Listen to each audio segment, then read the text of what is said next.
and I'm giving the floor to Tatsuya Kawahara.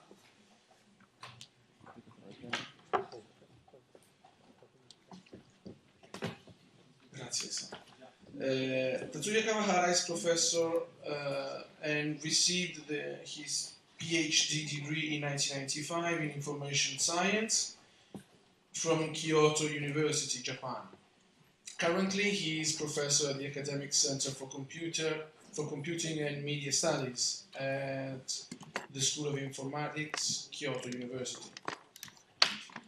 He is also a technical consultant of the House of Representatives in Japan and has contributed to the new transcription system using automatic speech recognition, which was presented at the Chinese Intersteno Congress, at the 47th Intersteno Congress, which took place in China in 2009 and at the IPRS session in 2011. He has also published more than 250 technical papers covering automatic speech recognition and spoken language processing. He's a senior member of the IEEE. This is the new version. It's exactly what you said. Okay, great. Okay, I had to print it. Okay. I'm giving the floor to Tatsuya Kawahara. Thank you.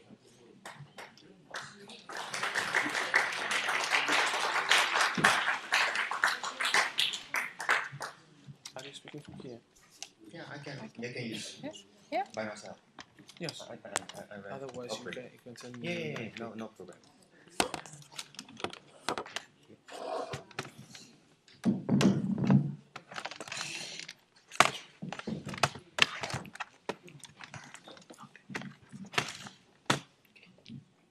Thank you very much for kind introduction.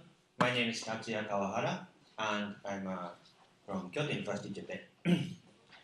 Before my talk, I must note that the system the previous speaker mentioned, that is the automatic speech recognition-based system, has been deployed in the Japanese parliament as well as Japanese criminal court for 2 or 3 years. It's working. But today I will not talk about this. I'll talk about the subtitling lecture videos with speech recognition technology. So subtitling or closed caption is needed for assisting hearing impaired people, non-native people, and elderly peoples. And it is useful for ordinary people in which when the content is very, very technically difficult. And today, we have hardware and software infrastructure ready. We don't need special devices anymore. Once we have digital TV set or Windows Media Player, they have function for displaying the closed caption if the caption is there. So let me talk something about the subtitling status of subtitling in broadcast programs in Japan. I think it will be similar in many other countries as well. There is law enforcement as well as subsidy, that is carrot and stick strategy by the government.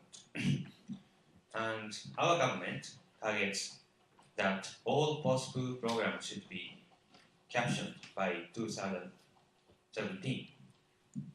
But current status is about only 60% of the programs are captioned. There is a difficulty in live programs such as news, sports, and TV shows. And we also have parliamentary meeting broadcast, which is not captioned as well. because in Japanese language, it is difficult to type in real time because conversion from key input to Chinese characters is ambiguous. So, the most major solution at this moment is using stenotyping. But this is exactly what they are doing. But there is only a limited number of staffs who can make it incredible work like that. So, for example, in 2 years ago, there was a big earthquake and tsunami in Japan, and at that time, all the TV programs was changed into the coverage of the tsunami or disasters or aftermath. But unfortunately, we don't have many stenotypers to work for 24 hours. So as a result, many of the programs were not captioned. But this is very, very serious because it may affect the lives of these elderly people or hearing impaired people. So there is a big complaint from these association to make it all the program captioned. So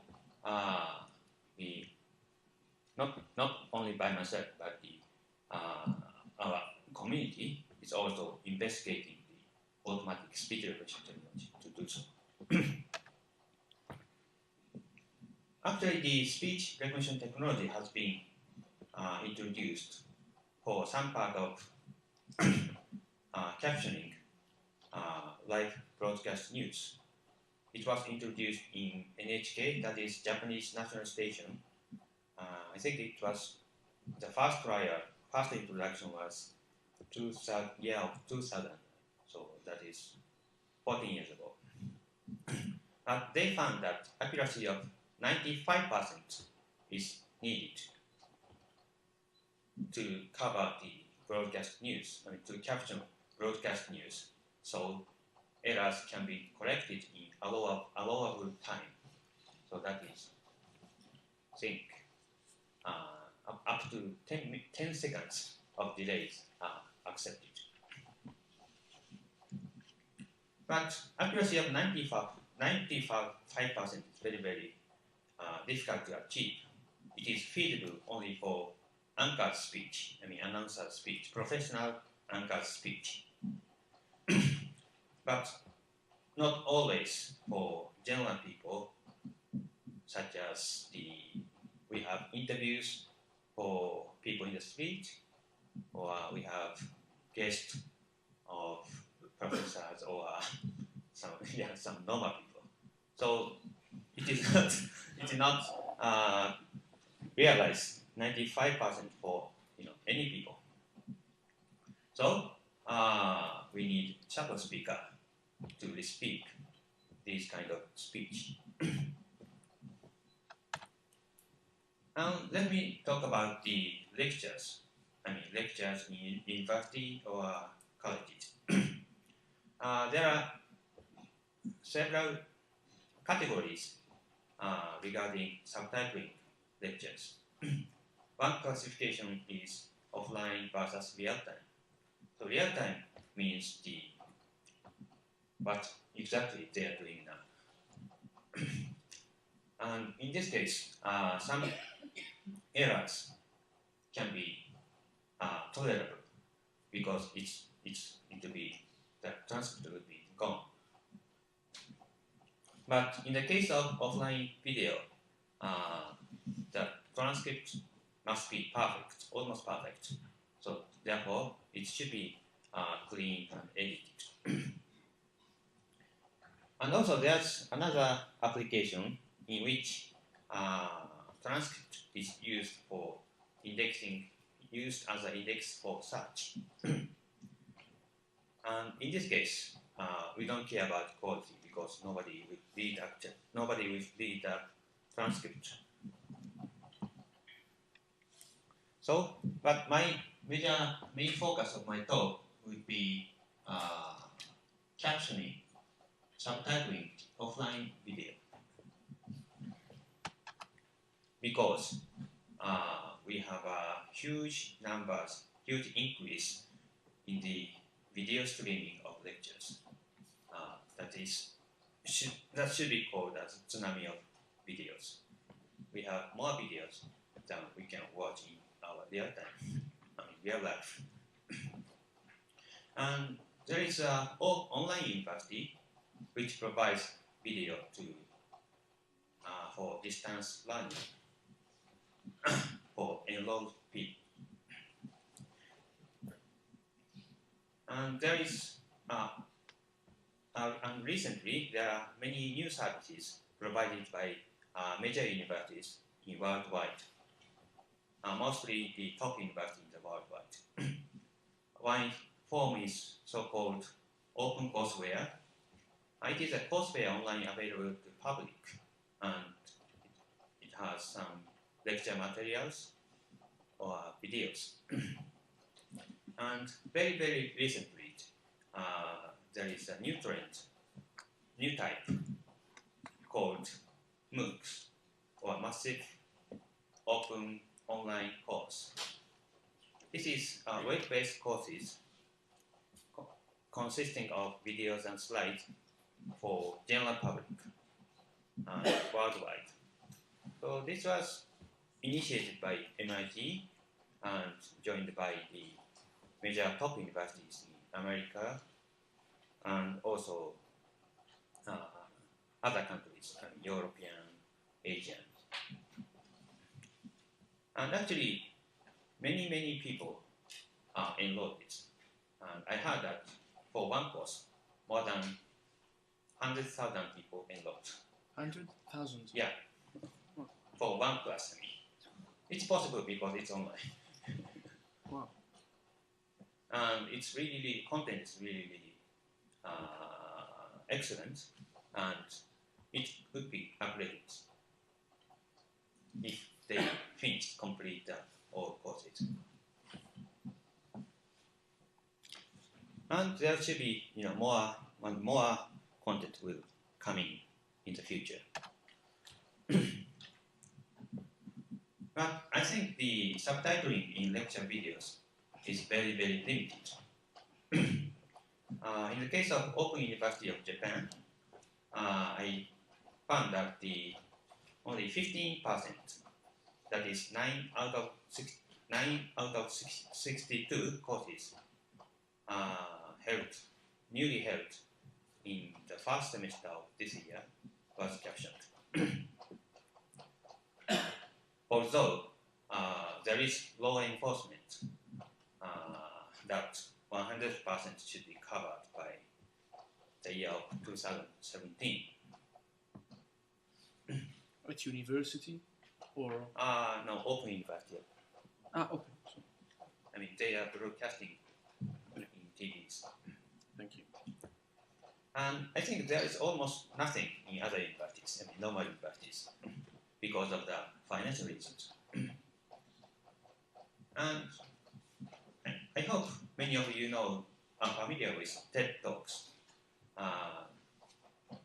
www.ted.com. They have a huge collection of lectures by the celebrities or famous people.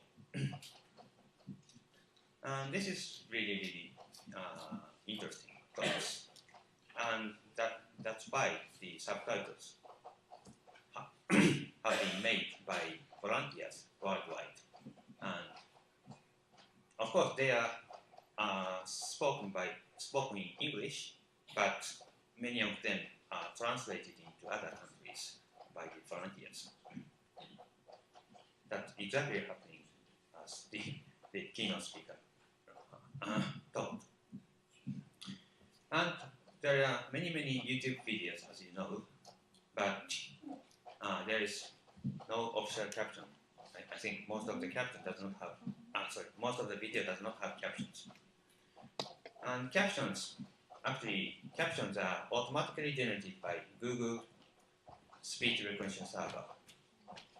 It's automatic. But the error rate is reported to be around 50%. And they are not collected. So apparently it's not usable for subtitles. But they are still useful for search. I mean, searching the relevant content. So the goal of my study is to enhance speech recognition technology to cover the video lectures to solve the financial problems. And there are several preliminary trials of using speech recognition technologies. And in some or many places in Japan, and it is almost agreed that the accuracy of at least 75%. 75% is not so good, but this is the very, very lowest requirement is needed. Otherwise, transcribers prefer working from scratch. They just abandon speech recognition result. And some professors in Open University of Japan tried speech recognizer. That is not by ourselves. That is commercial software, and they found about only 65% of lectures meet that criteria. And this table shows my summary of usability of automatic speech recognition in my experience working in many applications. And accuracy of 95% is needed, as I said, for captioning broadcast programs or live programs. And for the parliamentary meetings, which is a case of Japanese parliament, we observed that 85 to 95% is required, and actually it is feasible, and it is usable. Actually, it has been used for a couple of years in Japan, and I expect that for the subtitling lectures, a bit lower accuracy, say 75 to 90% would be the target. And below that, the speech recognition is not usable for subtitling.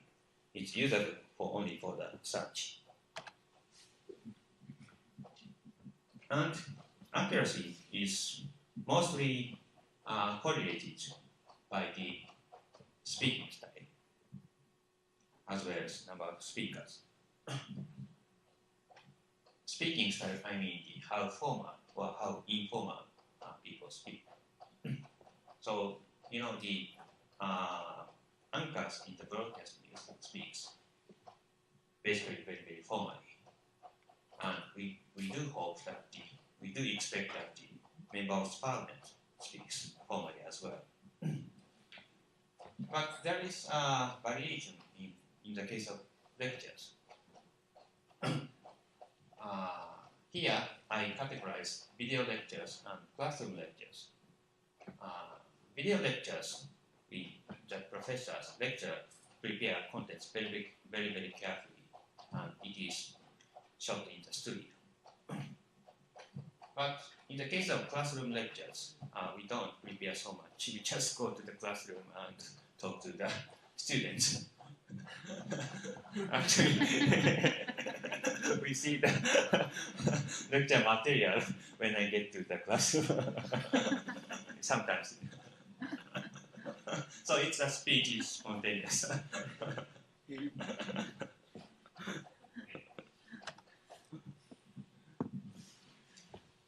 So we are investigating a speech recognition system customized for these kind of lectures. I mean, topic of lectures and speaker of lectures. So for the speech recognition system, we need, roughly speaking, we need two components. One is acoustic model that stores sound patterns for phonemes. And for this model, we need a large speech database of lectures, say a couple of 100 hours. And we also need a language model and lexicon to cover the vocabulary spoken in lectures. And to customize this model, we need a text database of lecture transcripts and also the relevant text such as presentation slides or proceeding of the paper because content is often so technical that we need to cover the technical keywords.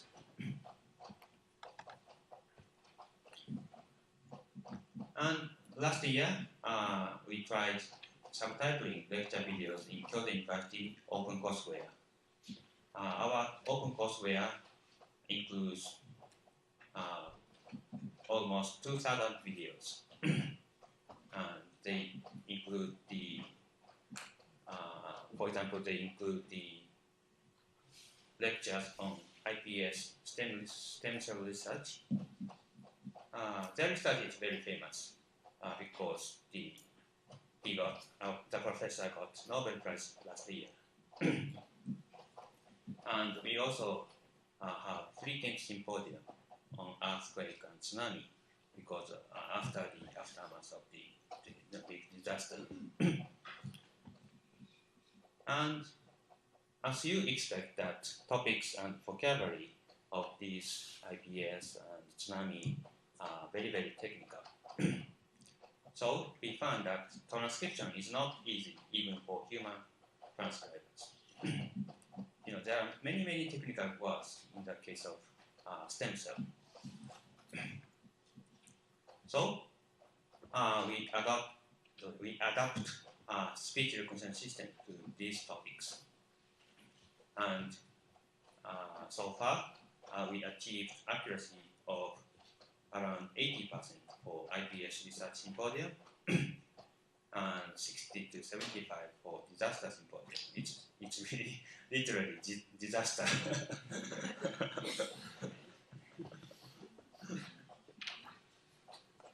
And as I said, accuracy is affected by the quality of speaking as well as quality of audio. And in some cases, the audio is not recorded appropriately. There is a kind of howling or echo or noises embedded in the audio channels.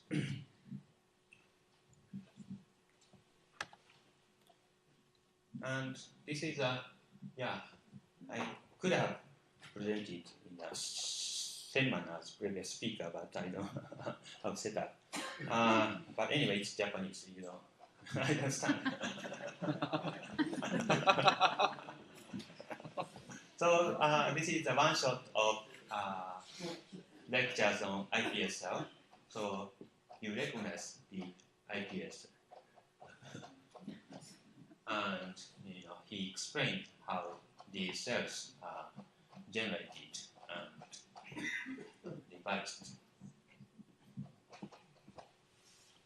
And this is a result of speech recognition, as just like the previous speaker presented. Automatic speech recognition. Yeah. And as I said, the accuracy is about 80%. And we need to, post-edit the result for making subtitles. So this process is actually not so simple.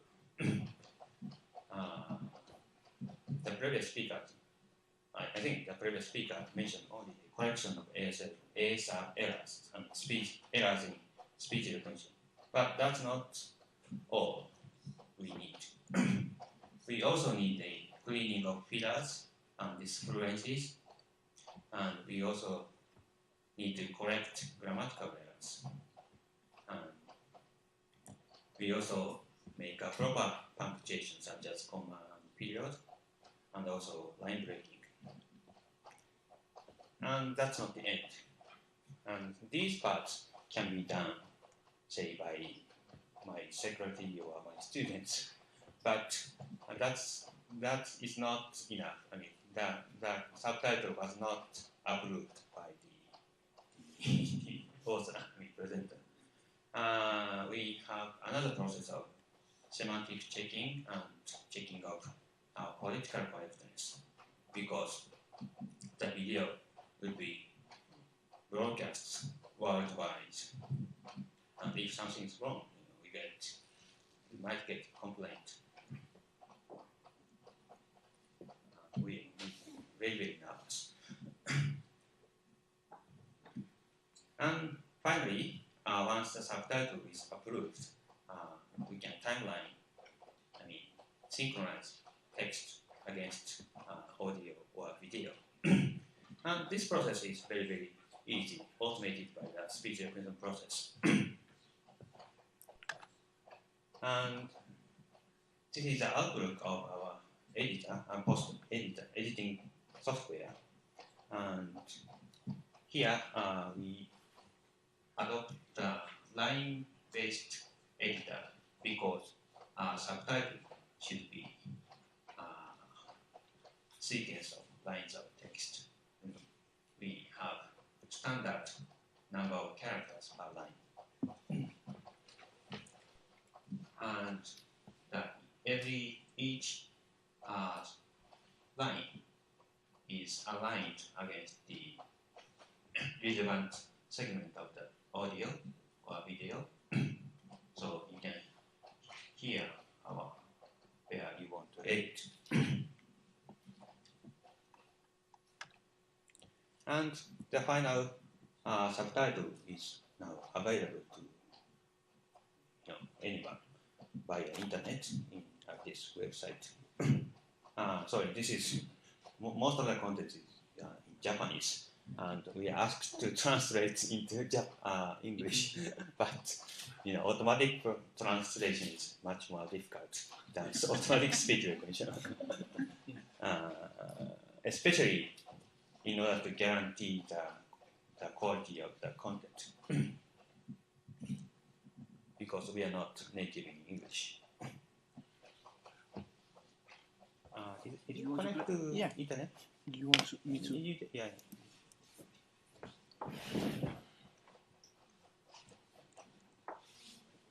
I don't think I can understand Japanese. But at least.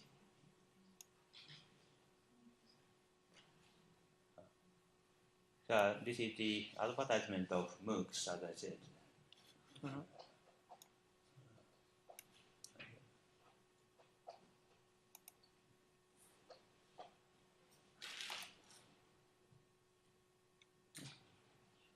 Yes.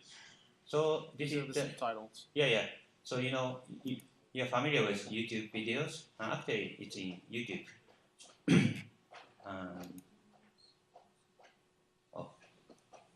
Japanese. Yes. Japanese.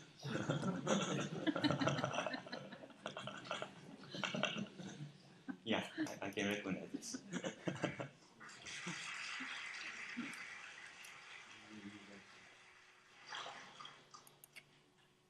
So he's a winner of Nobel Prize last year. Okay. 京都大学 iPS 細胞研究所所長の山中 How can I hide This this? is Dutch. What? How can I hide this? Uitschakelen. Uitschakelen. This is no subtitle. This means no subtitle. Oh, yeah. I guess. Oh, you want that away? Yes, get it. 本日は大変暑い中 how do we do that? By clicking outside. Yeah, I did, but then it started. You know? 満員の皆様 By simply clicking here. Yeah? The. Good. The highlight. Shining Oh, to the right. right. This? Ah. Yeah? Yeah, but we don't want to stop Okay. the subtitling. No, no. Thank you. Okay.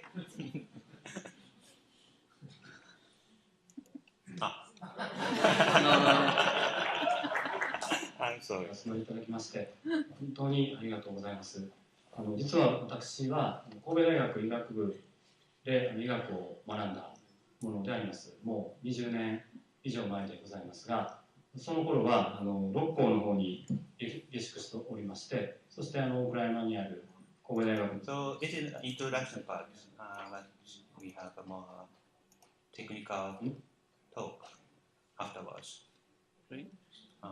2月にこの写真にある非常に立派な研究棟を建築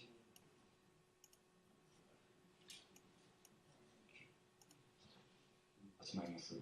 iPS 細胞、自分の細胞を使えるという利点は捨ててしまうということになります。拒絶反応、ES 細胞と同じように拒絶反応が起こってしまうと考えられます。これをどうするのか。So he's talking about very, technical details of how these cells are generated. But of course, it's for ordinary people.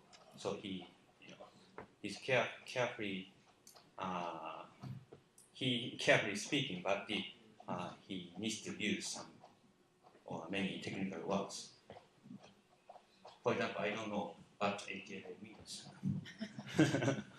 Anyway, this is what is done in our work, by our work.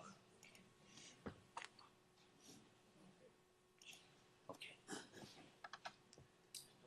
Yeah. So we evaluated the efficiency of subtitle generations, and we noticed that the entire process time is reduced to almost half compared with transcribe from scratch. Real-time factor was about 20 to 30 because they have many technical words and we need to check many things. But it is reduced to say 12 to 14. But we have quality issues. Actually, the quality of subtitles does not meet the standard of broadcast programs because broadcast programs have strict guidelines. For example, up to at most 15 characters per line and 6 characters per second. And in terms of readability, the generated subtitles are too faithful or too verbatim and often ungrammatical and redundant.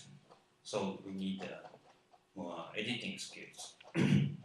But above all, we don't have any guideline for making this kind of work. So that's a big issue we discussed in the past couple of days. And as Rian summarized recently, I think requirement for verbatim records for subtitles should consider 3 factors. One is accuracy, to keep the content of utterances, and grammatical correctness. So we need to remove disfluency or correct grammatical errors, and readability, to make it easier to understand when reading the text. But I think there is different criteria between verbatim records and subtitles. Because verbatim records such as parliamentary proceedings, reordering of grades are accepted because people do not access to the video. It is not aligned to video.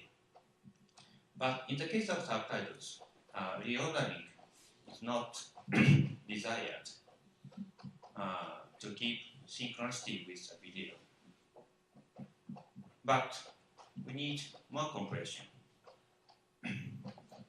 So I think we need different techniques to improve the readability.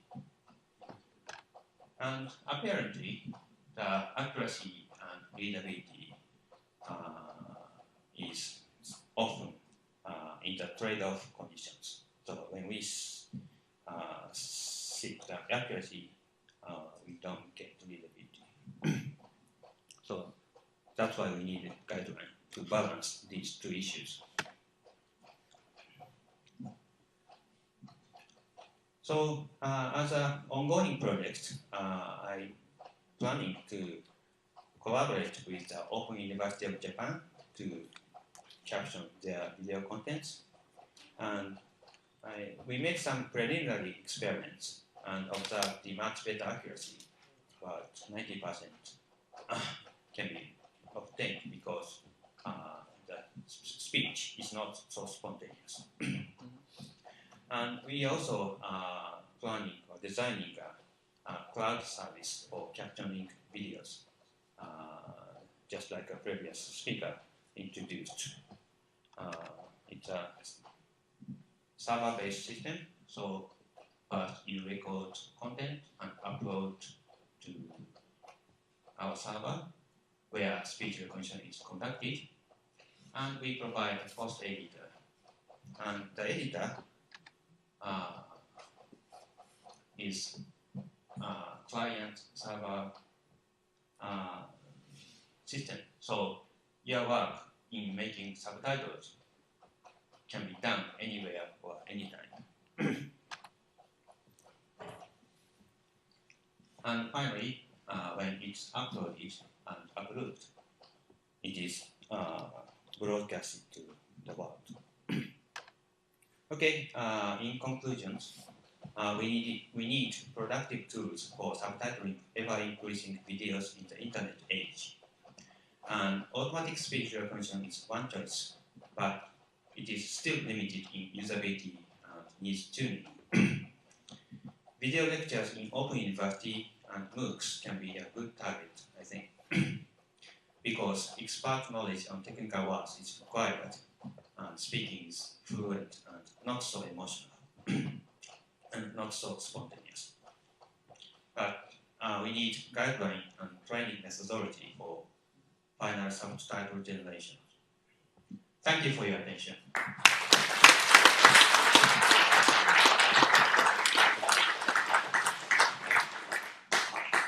Thank you so much for your presentation. Do you have any questions? If you have any questions, probably we collect them for after the next speaker. Okay? Thank you very much for your presentation.